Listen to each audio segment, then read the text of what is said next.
NikkieTutorials responds to Jaclyn Hill Morphe palette backlash. Billie Eilish cries and says she feels very hated. Ooh, and Demi Lovato reveals an eating disorder led her to her drug relapse. All that and more on today's Daily Hollywood Rundown.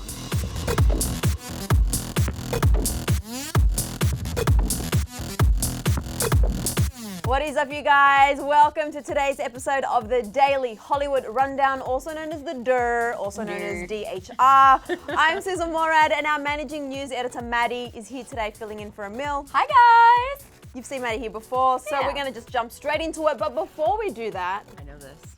what do we do? Today's Wednesday. Oh my God, which I totally forgot. And you know what that means? Absolutely nothing. Is it Wednesday? I'm so confused because know. we had a public holiday on Monday, and You were in Australia. I got off a plane from Australia yesterday morning, came straight to DHR. So it's Wednesday. It's Wednesday. Yes, it's Wednesday. Which means nothing. We've established that. Well, really quickly, hit the subscribe, Yeah. click the bell, leave the comments, do the things. We're going to jump straight into it. We have so much news to get into. We've got some weekend news coming up a little bit later, and some new song lyrics that fans are questioning who the song's about. But first, we've got some Demi Lovato news to get into. Demi Lovato is opening up about her past struggles with an eating disorder, which were part of what led her to her near-fatal overdose in 2018. She said that she is finally no longer willing to, quote, destroy her mental health by wanting to look a certain way. Demi Lovato just sat down with Ashley Graham on her podcast and talked about her journey in the spotlight and how she's putting her health first. Throughout the conversation, Demi explained that she's focusing on accepting her body as it is, rather than trying to spend her entire day in the gym. She revealed that after every meal, she would work out and even go as far as taking business meetings in the gym so she didn't have to miss a workout. Demi said that, quote, I thought the past few years was recovery from an eating disorder when it actually was just completely falling into it. And I just realized that, maybe my symptoms weren't as obvious as before, but it was definitely an eating issue. And Demi got candid and went on to reveal that the amount she was pushing herself and the facade she was putting out are part of what led to her overdose in 2018. Take a listen. I was just running myself into the ground, and I honestly think that's kind of what led to everything happening over the past year. It was just like me thinking I found recovery when I didn't, and then living this kind of lie and trying to tell the world I was happy with myself when I really wasn't. Demi talked about her recovery and how she's working with a team of people to help her in every aspect of her life, like a dietitian and a therapist. And Demi talked about one piece of helpful advice she's gotten from her dietitian, suggesting that she needs to focus on body acceptance over body positivity.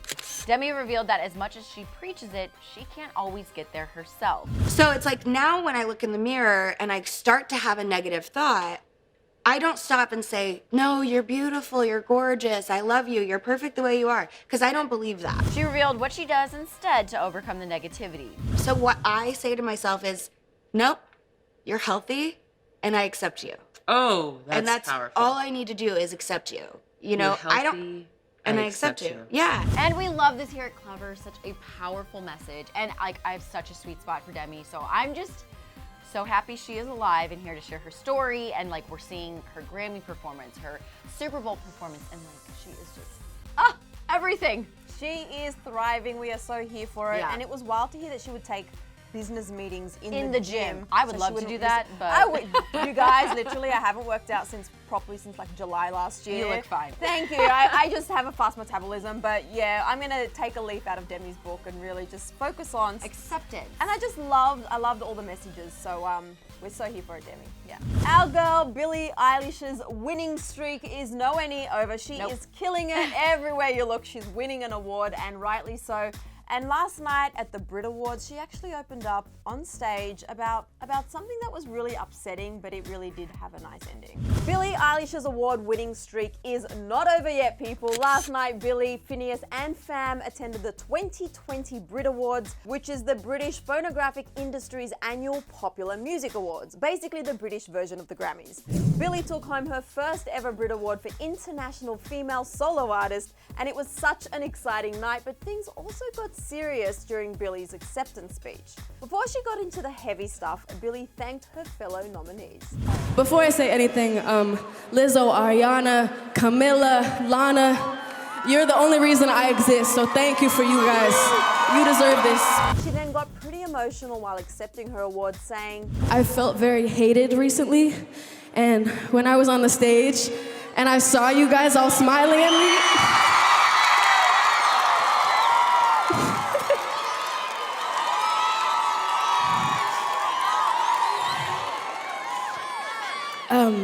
it genuinely made me want to cry, and I want to cry right now. So As always, Billie has been extremely open and honest with her fans. She recently opened up about social media trolls and hate that has really been affecting her. During an interview with BBC Breakfast, she admitted how much of an impact social media comments have had on her life. I stopped reading comments fully. Because it was ruining my life. She continued to add that cancel culture is insane and she's not really sure how to stop it or cancel it altogether. Regardless of any of that negativity, which we do not understand, Billie is killing it this year, and we are only 2 months in 2020, you guys, so keep it going, Billie. Yes, Billie! I honestly, like, that, seeing her like break down a little bit, that's what struck a chord, because she's always so strong when she gives her speeches, but like the fact that she was like, I came up here feeling very hated, but like all these fans have gathered around, she's like, I love you guys. I'm like, Billie! Billie, don't feel hated. We love you so much. We all love you so much. We love you so much here at Clevver. We love you everywhere. Your fans absolutely adore you. We love you. We and love it's you. usually like one of those one or two small comments that, like we always say, you know, it takes one or two like negative comments and you kind of forget all the beautiful ones. But it was great to see she was up on stage and she saw everybody sharing so much love. So we love you. Love it. Keeping in the tune of the music business, The Weeknd just released a new song, and some fans think he is throwing shade at an ex-girlfriend, Selena Gomez. On Tuesday, The Weeknd dropped his song After Hours, which tells the tale of a broken-hearted man. Quick relationship recap, you guys. The Weeknd dated Bella Hadid on and off for years and took a minor detour to date Selena Gomez back in 2017. As you'll recall, they made their red carpet couple debut at the Met Gala. So his lyrics in After Hours go as follows, quote, "Oh baby, where are you now when I need you most? I'd give it all just to hold you close. Sorry that I broke your heart. This time, I won't break your heart." Many fans speculate this is about his on and off relationship with Bella Hadid, which really makes a lot of sense. But the way Selena gets involved in this love triangle ballad is when he sings the lyric, "Can't hide the truth, I stayed with her in spite of you." Now, if you couldn't understand that, he sings, quote, "I stayed with her in spite of you." One speculating fan tweeted, quote, "Is The Weeknd's After Hours song about Selena Gomez?" He said, "Alone in This Crowded Room, a lyric/song from Selena's album, a song about him." Which brings up a really good point. But another interesting thing we learned from this song is that The Weeknd is ready to make some babies. He sings, "I want to share babies, protection we won't need. Your body next to me is just a memory. I'm falling in too deep. Without you, I'm asleep. It's on me, only me. Talk to me. Without you, I can't breathe." So clearly The Weeknd needs some lovin' from someone, and I'm just gonna go out on a limb and say Bella Hadid. So girl, where you at? Yes, you know what? The Weeknd keeps delivering bangers after bangers, and some of the tweets from fans as well were like, irrespective, whichever relationship or whoever he's talking about, it always results in incredible music from The Weeknd. So I am so here for it. Heartbreak I always love leads The to Weeknd. bangers from The Weeknd. So thank you for the heartbreak. Okay, so as you would know, Jaclyn Hill recently released a new palette with Morphe, which looks incredible, by the way, I must add. Now, all the makeup. All the makeup. Now, NikkieTutorials did a review on the palette, and some fans are actually criticizing, and there's been a little bit of backlash. Let me explain.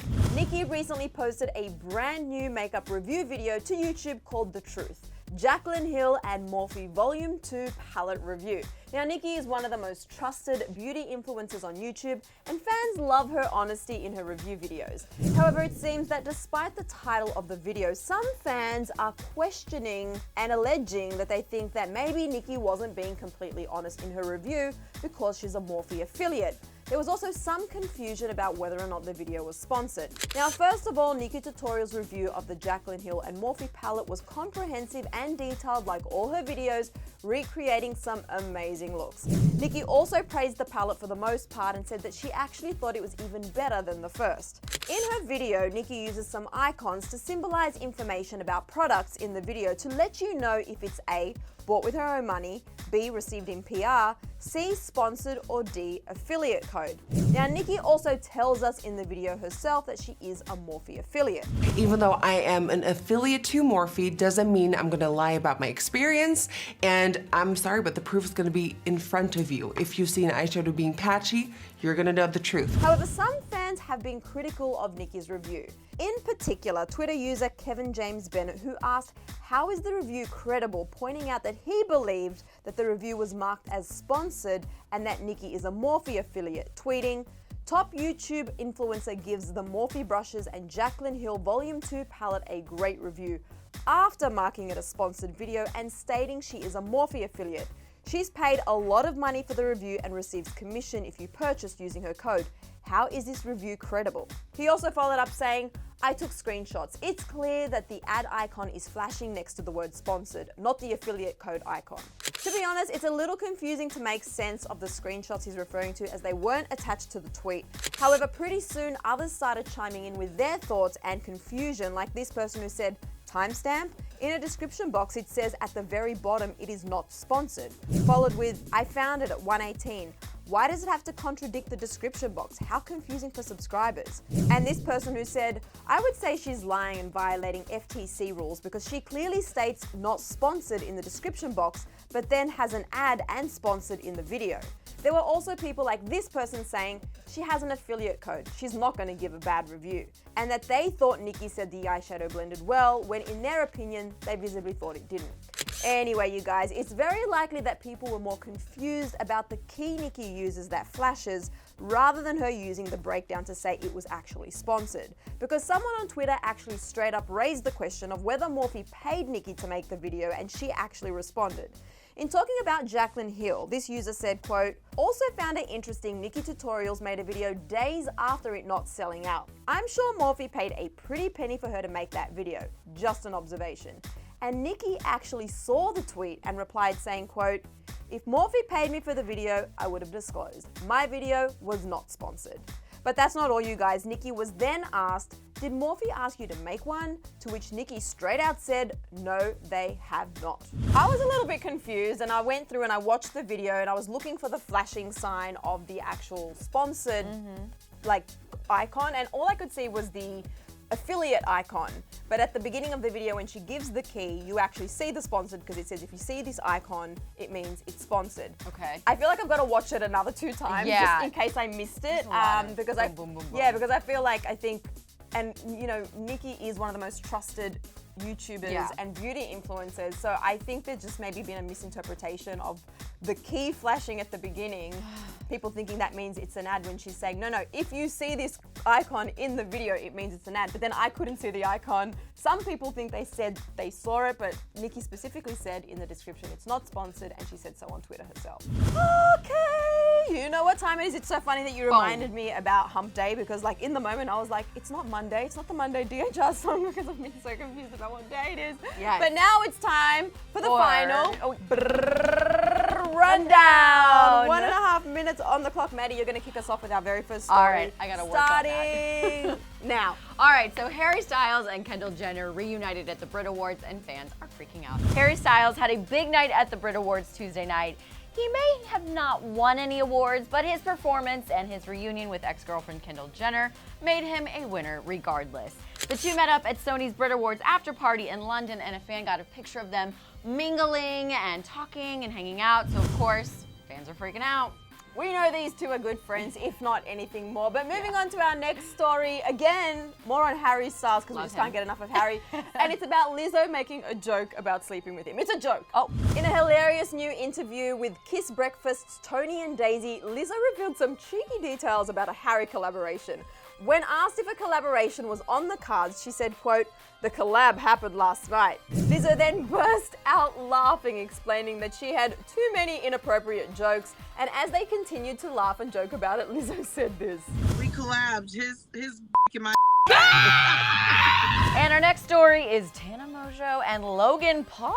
Yes, you heard me right. Tana Mongeau is stirring up new romance rumors with a familiar face. You know him by the name of Logan Paul, aka Jake Paul's brother, aka Tana's ex-husband's brother.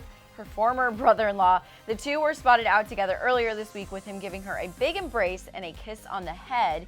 And then Tana made their relationship TikTok official. I can't talk because this story is like mind-numbing to me. She's with Logan Paul now? I don't believe it. I mean, they're close. You're We know friends they're with close. her. Yeah. You gotta get the I know. inside. I need to get the inside scoop. I don't think that I think they're just having, Tana's just being Tana, having Do it some for clout. fun. You know what I Do mean? it for clout. All right, you guys, that is it for today's episode. We just both did that.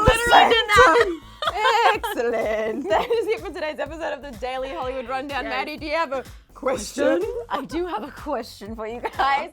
What do you think about Tana and Logan? Is this just trolling fans? Is it for clout? Is there something going on behind the scenes? Let me know down in the comments. Yes, I want to know what your thoughts are on Billie Eilish and that really sweet first kind of heart-wrenching speech that she gave, but then knowing that she felt the love of all her fans, there in the audience. Actually, share Billie some love in the comments section. It's always so nice to see love, and let Billie know how much you love her. All right, that is it. That is it. We love you guys. See you tomorrow. Bye. But wait, before you go anywhere, we have even more love to give you guys because that's just kind of the way we roll here at Clevver.